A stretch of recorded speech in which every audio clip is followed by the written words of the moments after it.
ဒါတူကြီးသောခွေလေးအခီ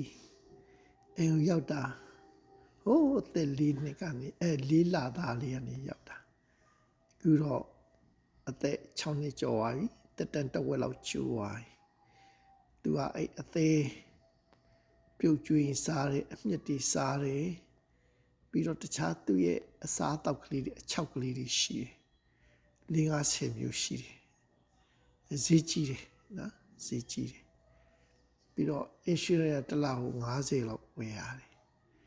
နော်ကုန်ကြစိတ်များတယ်နော်ခွေးမွေးရတာမလွယ်လားသမီးလေးကလူချင်းနေစလို့ဝယ်ပြီးဝယ်တော့ဈေးတော့တိတ်မကြီးပါဘူးဟိုဒီအမေရိကနိုင်ငံအနေနဲ့ကြီး$900ဗမာနိုင်ငံအနေနဲ့ကြီးတော့အရင်ဈေးများတာပေါ့နော်အဲဆိုဗမာပြည်မှာဆရာတို့ခွေးမွေးလကားပဲသွားတောင်းတာပဲနော်အရင်တော့ကပေါ့နော်အခုကတော့လကားပေးတဲ့လူလေးရှိတယ်ပြီးတော့ရောင်းတဲ့လူတွေရှိတာပေါ့နော်ခွေးမျိုးစားပေါ်မူတည်တယ်ခင်မှုပေါ်မူတည်ပြီးတော့သူကပေးတာပေါ့နော်ခွေးမွေးတာတော့ကောင်းပါတယ်ဒါခွေးကအရင်ဟိုချောင်းနေတတ်တာနော်ကြောင်နဲ့မတူသူကကြောင်နဲ့နည်းနည်းပူတာ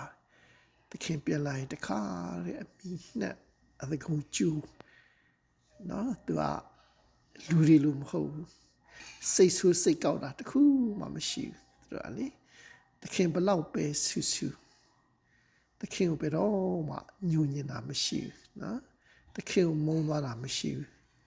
နော်တခင်ကိုတန်ရောစင်ရှိတယ်ဒါကြောင့်မလို့ကျွန်တော်တို့ကျမ်းစာမှာဆိုရင်ကိုပြုစီခြင်းလို့သူတစ်ပါးကိုလည်းပြုပါဆိုတာခွေးတွေကတက်တည်ပြခွေးတွေကတခင်ကိုရက်ချစ်တာနော်တခင်ကိုရက်ချစ်တာတခင်သူ့ကိုဒုံနဲ့ဘလောက်ပဲရိုက်အစာမကျွေးအငတ်ပဲထားစူပူချိန်မောင်းနေသူကအစိတ်ထဲမှာမှတ်တခင်ကိုမပြတ်မလိုက်အစာမစားတာတွေမအိပ်တာတွေတစ်ချိန်လုံးအိမ်ပေါင်းမှာသွားထိုင်ဆောက်တာတွေလှုပ်တတ်တယ်နော်ဒါကြောင့်လို့ခွေးလေးတွေကဒီအနောက်နိုင်ငံတော့ခွေးတွေကိုသူကအရင်ချစ်တာနော်ရိုက်ဖို့နေသားသက်စားဖို့နေသားနော်ဘယ်တော့မှမလုပ်ပါဆိုတော့လူရဲ့ best friend အကောင်းဆုံးအဖေတငယ်ချင်းမိသားစုဝင်တွေဖြစ်တယ်သူကလေသူကအင်ရှင်တခင်မရှိမနေတတ်တဲ့ဟာမျိုးသားသမီးတွေထက်သူကတခင်အရင်တန်ရုံးစရှိကိုသားသမီးတောင်မှအချိန်တိုင်းထွက်ပြီး